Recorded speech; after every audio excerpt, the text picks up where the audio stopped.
আল্লাহ নবী আর কান্না থামাইতে পারে নাই, কবরের পাশে দাঁড়াইয়া আল্লাহ নবী জোর করে চোখের পানি ফেলায় কান্দে আর বলে, বাবা ও বাবা, আমি তো বাবা দেখি নাই, বাবার আদর কেমন, বাবা কেমন তাকে সন্তানের জন্য বাবার আদর কেমন, আমি তো বাবার আদর পাই নাই। দুনিয়ার জমিন থেকে আসার আগে তুমি চলে গেলা বাবা, তোমার তো দেখি নাই। এই কথা বলে আল্লাহ নবী বাবার জন্য জোর করে চোখের পানি ফেলায় কান্দে। সিরাত ইবনে হিশামের মধ্যে আসছে আল্লাহ নবীর কান্নার আওয়াজে মক্কার আশেপাশের মানুষগুলা পর্যন্ত মদিনা আশেপাশের মানুষগুলা কান্না শুরু করে দিল। ওরে ভাইরা, শুধু আসমান জমিনের ফেরেশতারাও কান্না শুরু করে দিল আমার নবীর কান্নার আওয়াজ পাইয়া। আল্লাহ নবী কান্দে, শিশু মুহাম্মদ বাবার জন্য কান্দে। কয়েকদিন মদিনায় থাকার পর শিশু মুহাম্মদকে নিয়ে মা আমিনা যখন বাইতুল্লাহর দিকে মক্কা নগরের দিকে রওনা করছে, আবার প্রতিমধ্যে বাবার কবরের পাশে আব্দুল্লাহর কবরের পাশে দাঁড়ায় জিয়ারত করে যখন চলে আসছে, কিছু দূর আসার পর আব্দুল্লাহ মুহাম্মদুর রাসূলুল্লাহ শিশু মুহাম্মদ তাকায় দেখে নবী আমার, তাকায় দেখে নিজের কলি নিজের প্রাণ প্রিয় মার শরীরের মধ্যে জ্বর আসিয়া গেছে। জ্বরে থরথর করে কাঁপতে অনেক অসুস্থ হয়ে গেল। এবার মা আমিনা শিশু মুহাম্মদকে গলার মধ্যে জড়ায় ধরে কাঁদতে বলে, খোকা ওরে আমার কলিজার টুকরা সন্তান, আমার মনে হয় আমি আর দুনিয়ার জমিনে থাকতে পারবো না, আমি মনে হয় তোমার বাবার সাথে অন্ধকার কবরে চলে যাবা, আমি আর বাঁচবো না রে বাবা। এই কথা বলে কলিজার টুকরা সন্তানকে বুকের সাথে জড়ায় ধরে কান্দে। আল্লাহর নবী এত পেরেশান ছিলেন, বাবা নাই, বাবার জন্য এত পাগল। গভীর রাত মা ঘুমায়, মার গলার মধ্যে জড়ায় ধরে কান্দে বলে, মা দুনিয়ার জমিনে দেখি ছোট ছোট মাসুম বাচ্চাদের বাবা মা কত আদর করে, বাবা আদর করে বাজারে নিয়ে যায়। ওগো মা, আমার বাবা দেখলাম দুনিয়ার ছোট ছোট মাসুম বাচ্চাদেরকে কত আদর করে, নতুন জামা কাপড় কিনে দেয়, কত খাবার খাওয়ায়, বিভিন্ন জায়গায় খাটে নিয়ে যায় গো বাবা। ও মা আমার, আমি তো আমার বাবাকে দেখি নাই, আমার বাবা কোথায় গেছে? মা আমেনা জবাব দেয়, তোমার বাবা ব্যবসার কাজে গিয়ে আর আসে নাই, মদিনার কাছাকাছি দুনিয়া থেকে বিদায় হয়ে কবরে সেই তো। শিশু মুহাম্মদ এবার বায়না ধরে কান্দে আর বলে, মা আপনি যদি আমার বাবার কবরের পাশে না নিয়ে যান, আজকে থেকে আমি আর কোনো খাবার খাবো না। মা তো যে সন্তানের জন্য দিল নরম, দাদার গলার মধ্যে জড়ায় তারা বাবার জন্য কান্দে। এই জন্য দাদাও একটা উটনির মধ্যে মা আমেনার শিশু মুহাম্মদকে সাথে মাইমুনাকে দিয়া মদিনা মুনাওয়ারার দিকে আব্দুল মুত্তালিব আব্দুল্লাহর কবরে যাওয়ার জন্য আব্দুল মুত্তালিব উট নিয়ে পাঠায় দিলেন, যাও অনুমতি দিলাম, মুহাম্মদ আমার নাতিরে তার বাবার কবর দেখায় নিয়ে আসো। চলতে চলতে চলতে চলতে কয়েকদিন চলার পর আল্লাহর নবী যখন আব্দুল্লাহ রসুলের বাবার কবরের পাশে কিনারে আসার পর মা আমেনা ডাইকা বলতে লাগলো, ওরে আমার কলিজার টুকরা সন্তান, তাকায় দেখো এই জায়গার মধ্যে তোমার বাবা জমিনের মধ্যে শুয়ে আছে। আল্লাহর নবী আর কান্না থামাইতে পারে নাই, কবরের পাশে দাঁড়াইয়া আল্লাহর নবী জোর করে চোখের পানি ফেলায় কান্দে আর বলে, বাবা ও বাবা, আমি তো বাবা দেখি নাই, বাবার আদর কেমন, বাবা কেমন তাকে সন্তানের জন্য বাবার আদর কেমন, আমি তো বাবার আদর পাই নাই। দুনিয়ার জমিন থেকে আসার আগে তুমি চলে গেলা বাবা, তোমার তো দেখি নাই। এই কথা বলে আল্লাহ নবী বাবার জন্য জোর করে চোখের পানি ফেলায় কান্দে। সিরাত ইবনে হিশামের মধ্যে আসছে আল্লাহ নবীর কান্নার আওয়াজে মক্কার আশেপাশের মানুষগুলা পর্যন্ত মদিনা আশেপাশের মানুষগুলা কান্না শুরু করে দিল। ওরে ভাইরা, শুধু আসমান জমিনের ফেরেশতারাও কান্না শুরু করে দিল আমার নবীর কান্নার আওয়াজ পাইয়া। আল্লাহ নবী কান্দে, শিশু মুহাম্মদ বাবার জন্য কান্দে। কয়েকদিন মদিনায় থাকার পর শিশু মুহাম্মদকে নিয়ে মা আমিনা যখন বাইতুল্লাহর দিকে মক্কা নগরের দিকে রওনা করেছে, আবার প্রতিমধ্যে বাবার কবরের পাশে আব্দুল্লাহর কবরের পাশে দাঁড়ায় জিয়ারত করে যখন চলে আসছে, কিছু দূর আসার পর আব্দুল্লাহ মুহাম্মদুর রাসূলুল্লাহ শিশু মুহাম্মদ তাকায় দেখে নবী আমার, তাকায় দেখে নিজের কলি নিজের প্রাণ প্রিয় মার শরীরের মধ্যে জ্বর আসিয়া গেছে। জ্বরে থরথর করে কাঁপতে অনেক অসুস্থ হয়ে গেল। এবার মা আমেনা শিশু মুহাম্মদকে গলার মধ্যে জড়ায় ধরে কাঁদতে বলে, খোকা ওরে আমার কলিজার টুকরা সন্তান, আমার মনে হয় আমি আর দুনিয়ার জমিনে থাকতে পারবো না। আমি মনে হয় তোমার বাবার সাথে অন্ধকার কবরে চলে যাব, আমি আর বাঁচবো না রে বাবা। এই কথা বলে কলিজার টুকরা সন্তানকে বুকের সাথে জড়ায় ধরে কান্দে। আল্লাহ নবী শিশু মুহাম্মদ কান্দে আর বলে, মা দুনিয়ার জমিন থেকে আসার আগে বাবা চলে গেছে, বাবার আদর পাই নাই। এবার তুমিও যদি চলে যাও আমি কার চেহারার দিক থেকে সান্ত্বনা পাবো গো মা। ও মা আমার বাবাও নাই, বাবা তুমি যদি চলে যাও তাহলে আমি কারে মা ডাকবো, কে আমার আদর করবি?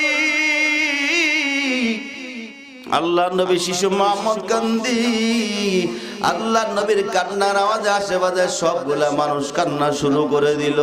কিছুক্ষণ পরে দেখা গেল মা আমেনা দুনিয়ার জমিন থেকে অন্ধকার কবরে চলে গেছে। এবার এতিম নবীর মাও নাই, বাবাও নাই। আল্লাহ নবীর কোলের মধ্যে নিয়ে মাইমুনা বাড়ির দিক রওনা করছে, উটের মধ্যে নিয়ে রওনা করছে। সারা রাস্তা শুধু আমার নবী মায়ের জন্য কত কান্দা। আল্লাহ নবী কান্দে, আরে মায়ের জন্য কান্দে, মায়ের জন্য কান্দে।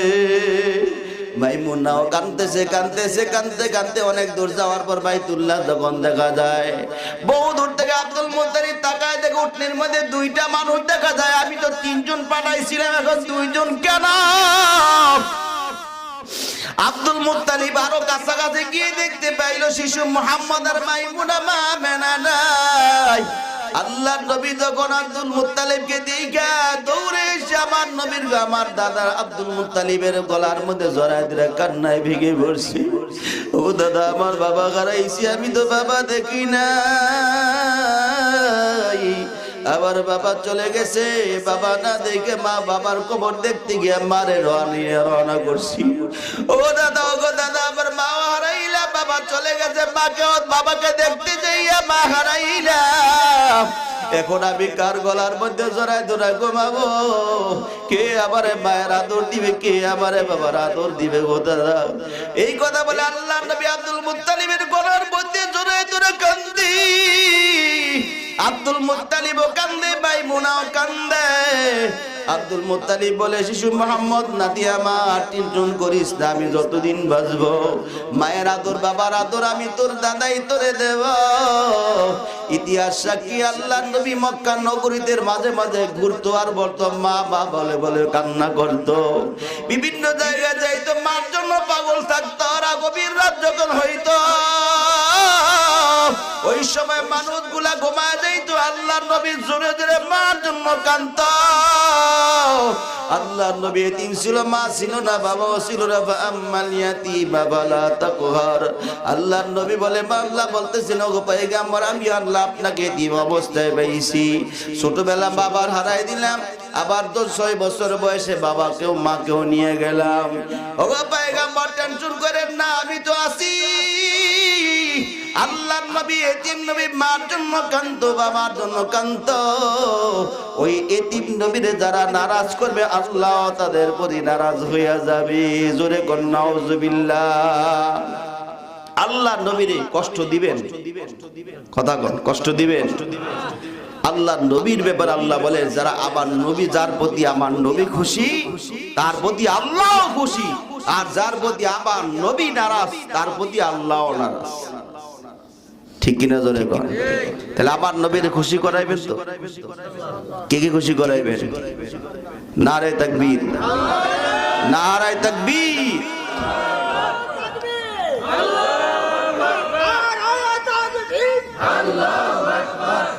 আল্লাহ কবুল করো, জোরে কর আমিন। ভাইরা আমার নবীকে যারা খুশি করাইতে পারবে আল্লাহ নবী বলেন ওই ব্যক্তি আমার সাথে জান্নাতে যাবে। জোরে কোন সুবহান। আল্লাহ কোরআনুল কারীমে কোথাও বলেন নাই আমারে ভালোবাসো। আল্লাহ কখনো কোরআন শরীফে বলেন নাই আমি আল্লাহরে তোমরা ভালোবাসো। কিন্তু আল্লাহ বলছেন যদি আমার নবীরে ভালোবাসো, আমি আল্লাহর ভালোবাসা যদি কেউ পাইতে চায় তাহলে ওই ব্যক্তি যাতে আমার নবীর অনুসরণ অনুকরণ করে। জোরে কোন সুবহানাল্লাহ। কুল ইন কুনতুম তুহিব্বুনাল্লাহ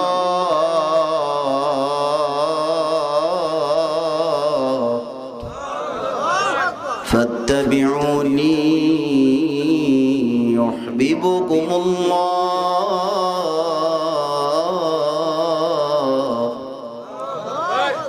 কুল ইন কুনতুম তুহিব্বুনাল্লাহ ফাত্তাবিউনি ইউহিব্বুকুমুল্লাহ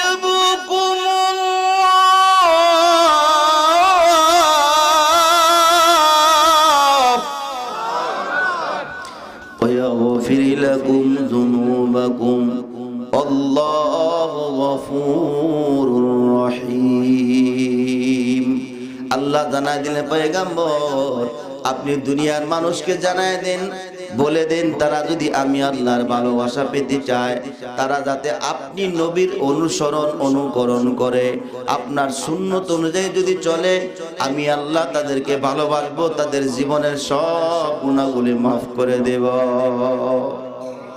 তাহলে বোঝা গেল তো আমার নবীরে ভালোবাসতে হবে, ঠিক কিনা জনে কোন? আমার নবীর তরিকা অনুসরণ করুন যদি করো, আল্লাহ বলে আমি আল্লাহ তাদের জীবনের সব গুনাহ মাফ করে দেব। সুন্নতের মধ্যে আল্লাহর নবীর সুন্নতের মধ্যে এত পাওয়ার, আল্লাহর নবীর তরিকার মধ্যে এত মজা। যারা টুপি পরো, যারা দাড়ি রাখছে, টুপি পরে যারা দাড়ি রাখছে তাদের সম্মান কম না বেশি? জোরে কোন কম না বেশি? বয়স আপনার থেকে বেশি, দাড়ি নাই, সুর দাড়ি নাই, টুপিও নাই, রাস্তা দিয়ে হাঁটতেছে, কিন্তু আপনি দাড়িওয়ালা টুপিওয়ালা নবীর সুন্নতি জামা পরা আপনি দেখলে তারা আগে সালাম দিবেন। কথা কয় না? এটা কি আর সম্মান? এটা হলো আমার নবীর সুন্নতের সম্মানের কারণে তারে আপনি সালাম দেন, ঠিক কিনা জোরে কর? আমার নবীর তরিকার মধ্যে এত নিয়ামত, এত বরকত। আল্লাহ বলে দুনিয়ার জমিনে আমার নবীর এত সুন্দর করে বানাইলাম। আমার নবীর সৌন্দর্য এত ছিল, ইসু আলাইহিস সালাতু ওয়াস সালামকে আল্লাহ 100 ভাগ 99 100 ভাগ সৌন্দর্যের ভিতরে 1 ভাগের অর্ধেক দিয়েছে ইউসুফের সৌন্দর্য মাখলুকে দিয়েছেন, আর 100 ভাগের 99 ভাগ সৌন্দর্য আপনার আমার নবীর আল্লাহ দিয়েছে। কোন দিক দিয়ে আল্লাহর নবী কম ছিলেন না।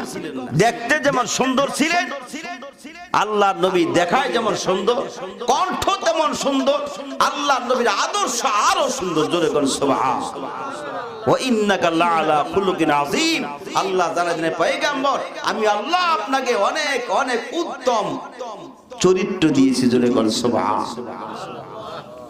ভাইরা আমার, অতএব নিয়ত করেন আল্লাহ যাতে মৃত্যু পর্যন্ত আল্লাহর নবীর তরিকা অনুযায়ী চলার তৌফিক দান করে। আরো জোরে কোন আমিন। আগামীকাল মাহফিল হবে ইনশাআল্লাহ, থাকবেন তো সবাই?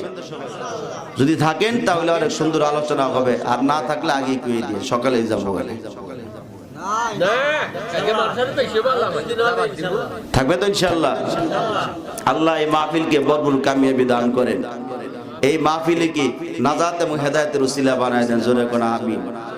যারা মাহফিল আসছেন আল্লাহ আপনার নবীর মহব্বতে আসছে, সবাইকে আশিক রাসূল হিসেবে কবুল করেন, গ্রামবাসীকে আল্লাহ কবুল করেন।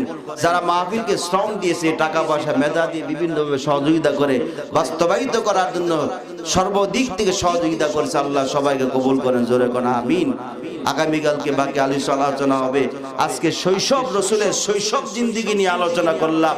আগামীকালকে আলোচনা হবে আল্লাহর নবীর সৌন্দর্য নিয়ে, তারপরে নবীর নবুয়তি নিয়ে সর্বশেষ পর্যায়ে আলোচনা হবে। সর্বশেষ দিন আল্লাহর নবীর এলেমে ওহী নিয়ে ওই দিন আলোচনা, লম্বা আলোচনা করব, আর আপনাদের নিয়ে একটু দোয়া করব। ঠিক আছে কিনা? যখন পারবেন তো থাকবেন, সবাইকে দাওয়াত দিয়ে দিবেন। আল্লাহ যদি বাঁচায় রাখে আগামীকালকে ইনশাআল্লাহ আরো আলোচনা বাড়বো।